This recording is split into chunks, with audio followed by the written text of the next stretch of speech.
नमस्कार दोस्तों, आप सभी को ये ध्रुव आईएएस में आप सभी को स्वागत है। और जो है आज हम जो है बात कर रहे हैं चंद्रयान 3 के बारे में बात करने जा रहे हैं। और आप सभी, मुझे विश्वास है कि 23 अगस्त को शाम 6:04 पर आप इसके साक्षी होंगे जब चंद्रयान लॉन्च किया गया था। चंद्रयान की तरफ हमारा जो लैंडर जो है सॉफ्ट लैंडिंग किया गया था चंद्रमा के दक्षिणी ध्रुव पर। और ये हमारे इसरो के वैज्ञानिक का ये बहुत बड़ी सफलता है। हमें जो है मेरी जो ध्रुव इंस्टीट्यूट है और ध्रुव आईएएस के परिवार की तरफ से बहुत ढेर सारी शुभकामनाएं। और ऐसे हमारे देश को गौरवान्वित महसूस करने वाले जो सफलता हासिल किया है, इसके लिए मैं सत नमन करता हूं और इन वैज्ञानिकों का। और यदि बात करें, हम लोग आते हैं सबसे पहले, ये महत्वपूर्ण टॉपिक है। और आपको मैं बता दूं, ये बहुत ही महत्वपूर्ण टॉपिक है क्योंकि ये हमारे एग्जामिनेशन की दृष्टि से बड़ा ही महत्वपूर्ण टॉपिक है। यूपीएससी कभी कभी होता है कि जो है यदि वो ज़्यादा चर्चा हो जाती है तो वो नहीं पूछती है, लेकिन मुझे आपको विश्वास है कि आप अदर एग्जामिनेशन के भी एग्ज़ाम जरूर देते होंगे। आप तैयारी एक कीजिए, लेकिन और सबका भी एग्ज़ाम दीजिए। और जो है मैं बता दूं आपको, ये चंद्रयान 3 जो है लॉन्चिंग किया गया था, इससे पहले एक बार बैकग्राउंड आपको बता दूं। 2019 में चंद्रयान जो है चंद्रयान 2 लॉन्च किया गया था। चंद्रयान 2 लॉन्च किया गया था और उस समय जो है हमारे यहाँ जो अभी देख रहे हैं आप, यहाँ पे चंद्रमा के दक्षिणी ध्रुव पे सॉफ्ट लैंडिंग किया गया है। यही हमारा जो है लैंडर उस समय क्रैश कर दिया था वो लैंड कराने के दौरान में, और जिसके कारण से ये हमारे 2019 का चंद्रयान 2 के असफलता माने जा रहे थे। लेकिन वो आंशिक रूप से असफलता थी हमारी। और जो यहाँ तक हम लोग सफर किए थे और उसको सीख लेते हुए, और हमारे वैज्ञानिक जो है इसरो के वैज्ञानिक ने ये हमें सफल बनाया, इसके लिए बहुत बहुत धन्यवाद के पात्र हैं। और यदि बात करें, ये क्या है, लैंडर इसका नाम है। इसका नाम क्या है? लैंडर। ये लैंडर जो है, ये लैंडर गिराया गया था चंद्रमा के दक्षिणी ध्रुव पे, और यह है, इसका नाम रखा है विक्रम। क्या नाम रखा है? विक्रम। और ये जो हमारा जो है इसी से निकला हुआ है, ये विक्रम से ही, लैंडर से ही बाहर निकला है। ये देखिए, ये जो हमारा है, ये इसका नाम रोवर है, ये रोवर। और जो इसका नाम है क्या है? इसका नाम है प्रज्ञान। ये प्री के दृष्टि से इंपॉर्टेंट है, कभी कभी पूछ लेता है कि इसका नाम क्या था, तो आपको दिमाग में रखना चाहिए। प्रज्ञान इसका नाम है और इसका नाम है विक्रम। ये याद कर लीजिए, बहुत इंपॉर्टेंट टॉपिक है। तो इसका मतलब जो है, इस तरह से हमारा ये यान गया था और जो है हमारा जो लैंडिंग हुआ है, भारत के लिए बहुत ही एक महत्वपूर्ण है। और मैं आपको बता दूं, जो शुरुआत से हुआ था, लैंडिंग किया गया है, ध्यान दीजिएगा। ये देख रहे हैं कौन सा रॉकेट से लॉन्च किया गया था। मैं एक बार जूम करके मैं दिखा दूं आपको, तब आपको ज्यादा समझ में आएगा। देखिए, चंद्रयान जो है 3 को जो लॉन्च किया गया था, इस रॉकेट का नाम क्या था? यहां देखिए, ध्यान से देखिएगा। इसका नाम है LVM3M4। ये आपको याद हो जाना चाहिए। ये रॉकेट का नाम कभी कभी पूछ लेता। चंद्रयान 3 का जो है किस रॉकेट से लॉन्च किया गया था? LVM3M4। और किसने किया है लॉन्च? ये भी देख लीजिए, इसरो वैज्ञानिक ने किया है। चलिए हम लोग आते हैं आगे हम लोग चर्चा करते हैं। ये जो है यहाँ से ले गया था और लाद करके उसके बाद जो है इसको किया गया है, तो उधर हम लोग ध्यान देंगे। तो इधर ध्यान दीजिएगा प्लीज, मेरी बात को ध्यान से सुनिए। बहुत इम्पोर्टेंट खबरें हैं मैं बता रहा हूँ, और जो भी चर्चा करता हूँ जो बहुत ही देश में महत्वपूर्ण घटना घटी होगी उसी की हम चर्चा करते हैं, सबकी चर्चा हम नहीं करते हैं। इसीलिए इसको बड़े गौर से देखिएगा, बड़े ध्यान से पढ़िएगा। ध्यान शब्द का यदि हम बात कर रहे हैं तो इसका कोई न कोई मतलब होगा, जरूर इसको समझने की कोशिश कीजिए।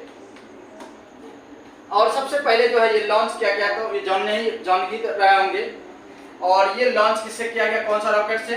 ये रॉकेट का नाम था LVM-4, LVM-3M4 जो है इसका नाम था। ये किसने किया है? इसरो के वैज्ञानिक ने इसको जो है डेवलप किया है। कहाँ से लॉन्च किया गया है यदि देखेंगे, ये यांत्रिक केंद्र जो हमारा है इसरो का, वो श्री हरिकोटा के सतीश धवन से ये लॉन्च किया गया है। ये कहाँ पे है? आंध्र प्रदेश में। इनार्सन देख सकते हैं, भारत के दक्षिणी वाला भाग बना है। और इसका नाम है इंडियन स्पेस रिसर्च एंड जो है आप बोल सकते हैं ये ऑर्गेनाइजेशन, इसे बोलते हैं ISRO, इसरो। और यदि देखेंगे हमारा जो इम्पोर्टेंट इसमें बातें हैं, और ये देखिए हम ध्यान दीजिएगा, ये हमारा जो देखिए चंद्रमा के दक्षिणी ध्रुव पर सॉफ्ट लैंडिंग 23 अगस्त 2023 को लॉन्च किया गया था, यानी कि सॉफ्ट लैंडिंग किया गया।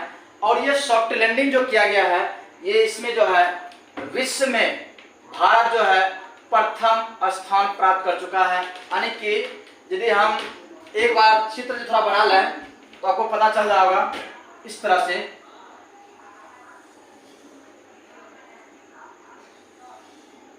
ये यदि हम बना लें इस तरह का, तो ये यदि पृथ्वी मान लें, ये पृथ्वी, ये चंद्रमा है, चंद्रमा। यहां से जो भेजा गया हमारा चंद्रयान, ये गया कहां पे? चंद्रमा के दक्षिणी ध्रुव पर। कहां गया? चंद्रमा के दक्षिणी ध्रुव पर गया है। ये हमारा जो है पूरा पृथ्वी है, और ये जो है कहां भेजा गया? दक्षिणी ध्रुव पे भेजा गया। और यहीं पे जो है भेजने वाला भारत विश्व का पहला देश बन गया है। आज तक इस क्षेत्र में कोई भी वैज्ञानिक कोई यान नहीं भेजा पाया था, तो इसीलिए भारत को माना जा रहा है बहुत ही बड़ी सफलता। और ये खासियत यह है कि ये दक्षिणी ध्रुव पर सूर्य का प्रकाश अधिक कम नहीं के बराबर पहुंचने के कारण से ये इसको कहा जाता है डार्क साइड ऑफ मून, यानी डार्क साइड ऑफ मून भी कहा जाता है, क्योंकि यहाँ पे हमेशा अंधेरा रहता है। जब रॉकेट को जब लैंडर जब गिर रहा था, आप सॉफ्ट लैंडिंग कर रहा था, तो उस समय आप देखे होंगे वहाँ पे जो है बल्ब जल रहा था खूब। तो इसको आप देखे होंगे तो जरूर आपको समझ में आ गया होगा क्यों वहाँ पे जल रहा था, उसी से रोशनी हमें मिल रही थी। तो यहाँ हमारा जस्ट बताया है, लैंडर का नाम था विक्रम, और जो है ये रोवर का नाम था प्रज्ञान। इसे आपको दिमाग में रखना है, आपको जो है याद रहना चाहिए। ये सब बातें बहुत ही हल्की है, कोई बड़ा कठिन वाली बातें यहाँ पे आपके सामने प्रस्तुत नहीं किया गया है। अब देखिए हम बताने की कोशिश कर रहे हैं, ये जो है ये हमारा चंद्रयान जो है थर्ड जो भेजने का कोई न कोई वैज्ञानिक का उद्देश्य होगा, कोई न कोई पर्पस होगा इसका भेजने का। इसका भेजने का पर्पस जो है सबसे बड़ा यदि बात करें हम, तो यहाँ वैज्ञानिक जो है इसका भेजने का मुख्य उद्देश्य जहाँ तक मुझे लग रहा है, इसका जो है ये पानी का खोज है, पानी का खोज है। और उसके बाद बताया जा रहा है कि वहाँ जो है -235 डिग्री सेंटीग्रेड तापमान वहाँ पे है, यानी कि जो है वहाँ पे पानी नहीं कहा जाए, एक तरह से चट्टान बन गया होगा, वो जो है एक तरह से बर्फ का टुकड़ा होगा, बर्फ का टुकड़ा होगा। क्या होगा? बर्फ का टुकड़ा होगा। इस तरह से यदि बात करें हम लोग, यहाँ चट्टानें जो होगा बर्फ के टुकड़े होंगे, तो इसलिए जो है वहाँ पे खोजने की संभावना बताया जा रहा है कि जीवाश्म ईंधन की भी खोजी जा सकती है। सबसे बड़ी बातें जो इसमें की गई है ये पानी की। उसके बाद क्या गया है, हीलियम 3 भंडार यहाँ मिलने की संभावना है। और जो है 1 टन हीलियम का कीमत जो बताया जा रहा है 5 अरब डॉलर है। इससे अंदाजा लगा सकते हैं 1 टन हीलियम का 5 अरब डॉलर की बात की गई है, वैज्ञानिकों ने कहा है। मैं और आपको मैं बता दूं, देखिए ध्यान से थोड़ा, तो ये जो है 5 जो हम लोग चर्चा कर रहे हैं 5 अरब डॉलर की, देखिएगा यहाँ पे ये जो बताएगा 5 अरब डॉलर यानी 5 अरब डॉलर इसका कीमत 1 टन का है। तो जो है वो बताया जा रहा है कि ये माइनस नहीं है, ये देखिए 2.5 यानी 2.5 लाख टन जो है चंद्रमा पर से लाया जा सकता है पृथ्वी पर। तो एक बार में 2.5 लाख टन यदि हम ला सकते हैं तो इससे पता चलता है, यदि हम खोज कर लेते हैं इसको अच्छी तरह से, तो जो है हीलियम 3 का तो हम जो है कितने संसाधन में समृद्ध हो जाएंगे ये आप कल्पना खुद कर सकते हैं। और बताया जा रहा है कि वहाँ यदि जीवाश्म करता है ऑक्सीजन की यदि खोज मिल जाती है, यदि हो जाती है, तो मानव बस्ती बसाने में हमें मदद मिलेगी और मानव बस्ती भी बसाया जा सकता है।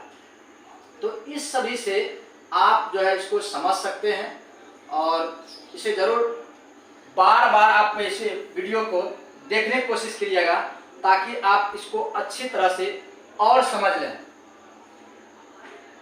क्योंकि ये आपके लिए बहुत महत्वपूर्ण टॉपिक है। और यदि बात करें इससे लाभ भी हमारा भारत को ये सब लाभे हैं। और लाभ यदि हम देखें इससे हमारा क्या लाभ हो सकती है, देखिएगा ध्यान से।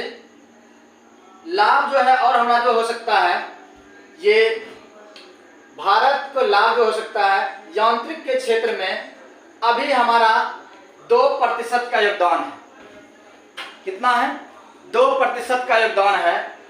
यदि बात करें इसे जो है भारत ने लक्ष्य रखा, जो वर्तमान में अभी लक्ष्य रखा है, मैं आपको ये बता दूं, या का आपको जानना चाहिए। भारत का लक्ष्य है 2030 तक।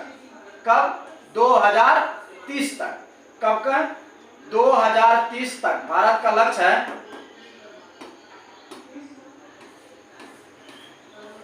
भारत का लक्ष्य